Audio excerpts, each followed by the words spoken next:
During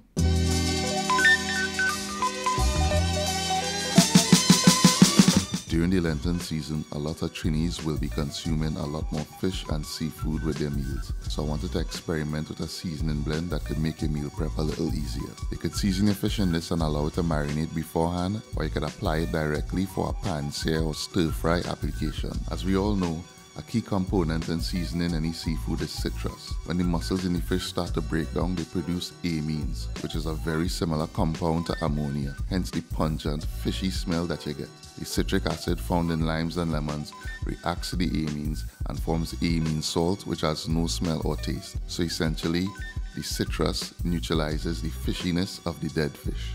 For this seasoning, I'm not using the lemon or the lime juice, but I'm using the rind instead, because I want to harness the potency of the oils in the skin. If anyone ever squirted an orange peel in your eyes, you'll know exactly what I'm talking about. So I'm using a grater and zesting the skin of the lemon and the lime and infusing that into the seasoning blend.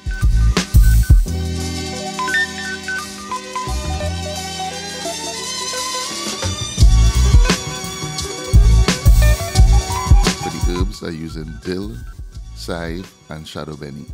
I'm also using some garlic, habanero pepper, black pepper, and salt. Now you could just use a food processor and combine all these ingredients, but I feel like a mortar and pestle creates a particular bruising and abrasion action that allows the different flavors to develop a more intimate relationship.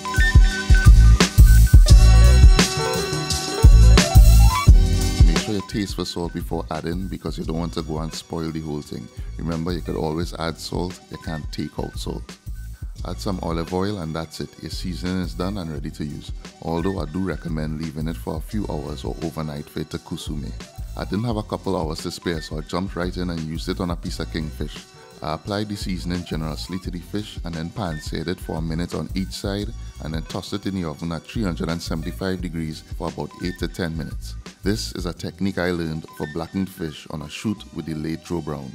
Now, these black pans, the only oil is the butter that's on the fish. There's no oil put in the pan. And if you don't hear that sizzle, it's not hot enough. Of course, you could go ahead and tweak this recipe to your own taste and make it your own. Feel free to share your own blends in the comment section. Full recipes on eatahfood.com, and if you like this video, make sure and give it the thumbs up and share it with your friends. Thanks for watching, and I'll see you in the next one.